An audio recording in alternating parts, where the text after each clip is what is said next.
নমস্কার দর্শক বন্ধুরা, অনিশ মম চ্যানেলে সবাইকে স্বাগত। আজ বানিয়ে দেখাবো কদম মোমো। খুব সহজ পদ্ধতিতে কিভাবে এই কদম মোমো বানানো যায়, তো চলুন দেরি না করে পুরো ভিডিওটি দেখার অনুরোধ রইল। আর আমার এই চ্যানেলে যদি কোনো নতুন বন্ধু হয়ে থাকেন, প্লিজ চ্যানেলে সাবস্ক্রাইব করে পাশে থাকবেন। এই কদম মোমো বানানোর জন্য প্রথমে বোনলেস চিকেনগুলো মিক্সার গ্রাইন্ডারে পেস্ট করে নিয়েছি।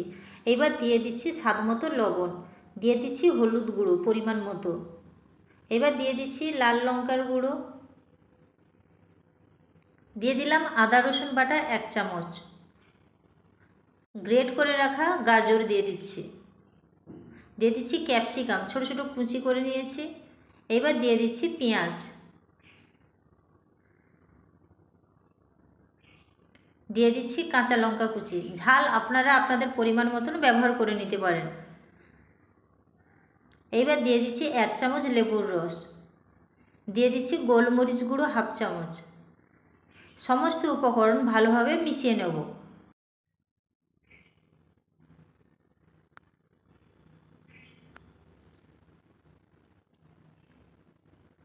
তো দেখুন বন্ধুরা, ভালোভাবে মাখিয়ে নিয়েছি।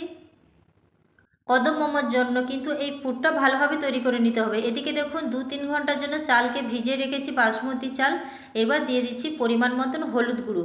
হলুদ গুঁড়ো দিয়ে কিন্তু ভালোভাবে এইভাবে মাখিয়ে নেব চালের সঙ্গে। তো এইভাবে চালে মাখিয়ে আমি এক সাইডে রেখে দিচ্ছি। এবার দেখুন চিকেন থেকে কিছুটা তুলে 1 চামচের মতো তুলে হাতে ভালোভাবে গোল করে নেব। গোল করে নিয়েছি, এবার চালের উপরে দিয়ে দিচ্ছি। চালের উপরে দিয়ে কিন্তু ভালোভাবে এদিক ওদিক ঘুরিয়ে নিতে হবে। এতে করে চিকেনের বলের মধ্যে কিন্তু চালগুলো লেগে যাবে এবং তৈরি হয়ে যাবে কদম মোমো। একটা বল এইভাবে তৈরি করে নিয়েছি, আর একটা বল এইভাবে কিন্তু তৈরি করে চালের উপরে দিয়ে ভালোভাবে কিন্তু চালগুলো দিয়ে দেব। এইভাবে কিন্তু করে নিতে হবে। চালগুলো ভালোভাবে কিন্তু এই চিকেনের ডোর সঙ্গে আটকে থাকবে।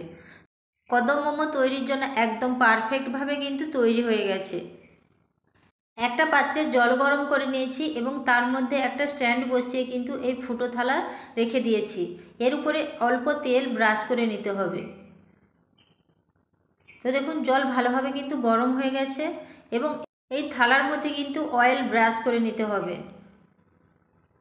একে একে তৈরি করে রাখা এই কদম মোমোর শেপ কিন্তু রেখে দেব।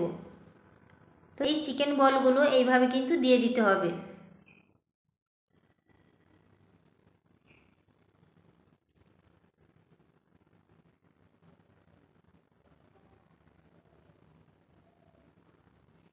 আপনারা এখানে চালে হলুদ দেওয়ার পরিবর্তে কিন্তু সাদা চালও ব্যবহার করে নিতে পারেন।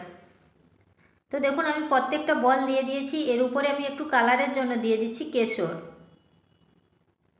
এখানে আপনারা হলুদ গুঁড়োও দিতে পারেন। কেশর দেওয়ার ফলে কিন্তু দেখতে খুবই ভালো লাগে। তো আমি দেখুন 5 মিনিটের মতো ঢাকনা দিয়ে রেখে দেবো, তারপরে আবার দেখাচ্ছি। এরপরে আমি 20 মিনিটের পর দেখাচ্ছি। দেখুন মোমো অনেকটাই রেডি হয়ে গেছে।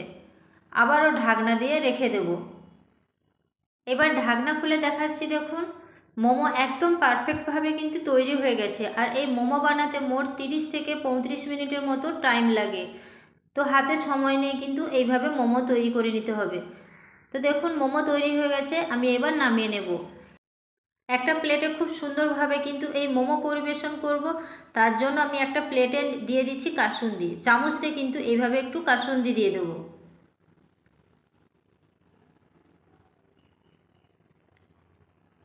এইভাবে কিন্তু প্লেট সাজালে দেখতেও ভালো লাগে এবং খেতেও খুব মজার লাগে।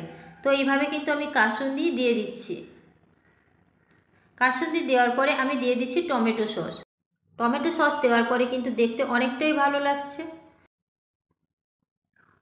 এবার দিয়ে দিচ্ছি মোমো। এই কদম মোমো কিন্তু এই কাসুন্দি এবং টমেটো সসের উপরে এইভাবে কিন্তু বসিয়ে দিতে হবে। এইভাবে কদম মোমোগুলো আমি সাজিয়ে প্লেটে পরিবেশন করে নেব। তো বন্ধুরা, ভিডিওটি ভালো লেগে থাকলে অবশ্যই লাইক করবেন এবং কমেন্ট করে জানাবেন রেসিপিটি কেমন হয়েছে। তো বন্ধুরা এই চ্যানেলটি সাবস্ক্রাইব করে পাশে থাকার অনুরোধ রইল এবং পাশে থাকা বেল আইকনটা প্রেস করে দেবেন। যখনই আমি কোনো ভিডিও ছাড়বো সাথে সাথে আপনাদের কাছে নোটিফিকেশান পৌঁছে যাবে। তো বন্ধুরা আজকের এই পর্যন্ত, সবাই ভালো থাকবেন, সুস্থ থাকবেন। আবারও হাজির হয়ে যাব নতুন এক কোনো মজার ভিডিও নিয়ে। তো দেখুন বন্ধুরা, কদম মোমো কিন্তু প্লেটে পরিবেশন করে দিয়েছি। তো দেখুন এবার কাছ থেকে দেখতে আরও কত ভালো লাগছে।